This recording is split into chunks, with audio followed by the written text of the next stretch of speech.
آپ دیکھیں پاکستان کا جو بانی ہے قائد اعظم محمد علی جناح، وہ بھی ایک لائر تھا. اس نے اپنے خیالات سے اپنے قانونی تقاضوں کو پورا کرتے ہوئے اس نے ایک ملک بنایا. تو ایک بہت بڑا سکوپ اس میں موجود ہے. تو آپ کھل کے بغیر کسی جھجک کے اگر آپ انٹرسٹ رکھتے ہیں پولیٹکس میں، سوسائٹی کے ایشوز کو حل کرنے میں، کسی کو رائٹس دلانے میں اور کسی مظلوم کو اس کا حق دلانے میں اگر آپ مدد کرنا چاہتے ہیں، اگر آپ کے پاس جذبہ ہے، کانفیڈنس ہے اور آپ بات کر سکتے ہیں کسی کے لیے، تو آپ کو ضرور اس فیلڈ میں آنا چاہیے. بالکل. اچھا تطہیر بھائی، آپ کو ہم نے دیکھا ہے کہ آپ ایسے سوشل ورکر بھی آپ ہمیں نظر آتے ہیں. آپ مختلف جو ہے نا آرگنائزیشن میں آپ جو ہے نا بالخصوص گلگت بلتستان کے لیے جو مختلف فورمز ہیں ان پہ ہم نے آپ کو دیکھا ہے. تو اب آپ ایک ایڈوکیٹ بن گئے ہیں، تو آپ نے کیسے اس فیلڈ کو آپ نے چوائس کیا؟ آپ کو کیسے اس کی طرف آنے کے لیے؟ دیکھیں، مجھے میٹرک کرنے تک مجھے کوئی انٹرسٹ نہیں تھا کسی پولیٹکس میں یا سوشل ایکٹیویٹیز میں. میٹرک کرنے کے بعد میرے اندر جو ہے نا سوسائٹی کے اندر ہوتے ہوئے معاملات اور پولیٹکس میں ہوتے ہوئے چینجز، جب میں نے میٹرک کیا تھا تب جو ہے نا وہ ایک ایرا ختم ہو گیا تھا ڈکٹیٹر کا. اس کے بعد ایک جمہوریت پروان چڑھنے لگ گیا تھا. تو اس کے بعد مجھے پولیٹکس میں انٹرسٹ ڈیولپ ہونا شروع ہو گیا. تو اسی دوران میں نے سوچا یار اگر پولیٹکس میں آنا ہے تو اس کے لیے سب سے بیسٹ فیلڈ جو ہے نا لا ہے.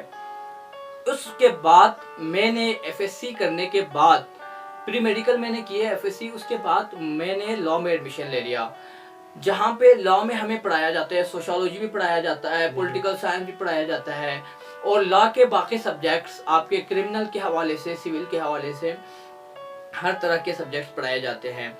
تو اس کے لا میں ایڈمیشن لینے کے ساتھ ساتھ میرا انٹرسٹ جو ہے نا سوسائٹی کے حوالے سے، سوشل ایکٹیویٹیز کے حوالے سے ڈیولپ ہونا شروع ہو گیا. تو میں نے لاہور میں موجود اپنے گلگت بلتستان کے اسٹوڈنٹس کے لیے جہاں پہ بھی کوئی ایشو ہوتا تھا میں وہاں پہ ان کے لیے حاضر ہوتا تھا. تو یہ چھوٹی چھوٹی چیزیں ہوتی ہیں جہاں سے ہمارا انٹرسٹ ڈیولپڈ ہونا شروع ہو جاتا ہے.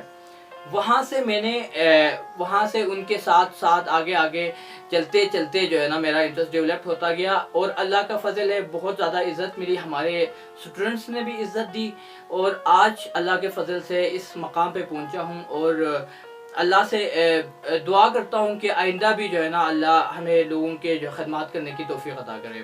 بالکل. اور ہمیں بھی فخر ہے کہ آپ جیسے جو ہے نا پڑھے لکھے جو ہمارے اسٹوڈنٹس ہیں وہ اس وقت جو ہے نا گلگت بلتستان کے لیے آوازیں اٹھا رہے ہیں.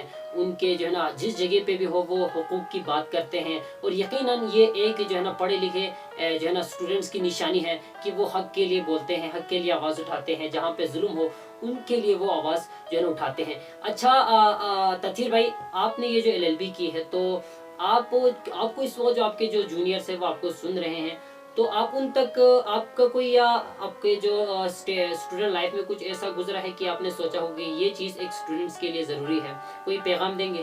دیکھیں، میں اسٹوڈنٹس کو یہی میسج دوں گا، جونیئرس کو یہی میسج دوں گا کہ آپ اپنے اسٹڈی کے ساتھ ساتھ سوشل ایکٹیویٹیز پہ فوکس کریں.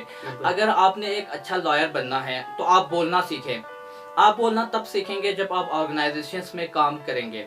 آرگنائزیشنز میں اگر آپ کام نہیں کریں گے بہت مشکل سے جو ہے نا آپ کہیں پہ بات کر سکتے ہیں. آرگنائزیشنز، تنظیمیں ایسی چیز ہوتی ہے کہ وہاں سے آپ بہت کچھ سیکھتے ہیں. آپ اپنی کتابوں سے زیادہ وہاں سے سیکھتے ہیں، بولنا سیکھتے ہیں.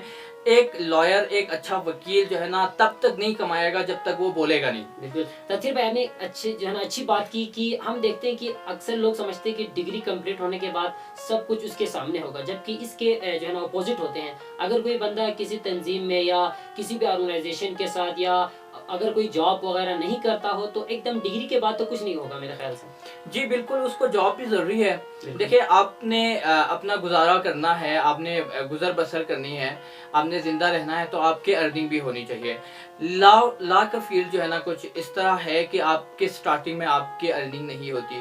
تو آپ کو بہت زیادہ اسٹرگل کرنے کی ضرورت ہوتی ہے، محنت کرنے کی ضرورت ہوتی ہے 1-2 سال تک. تو آپ کو پرائیویٹلی یا اسٹوڈنٹ لائف میں بھی آپ کو تھوڑی بہت جاب کر لینی چاہیے.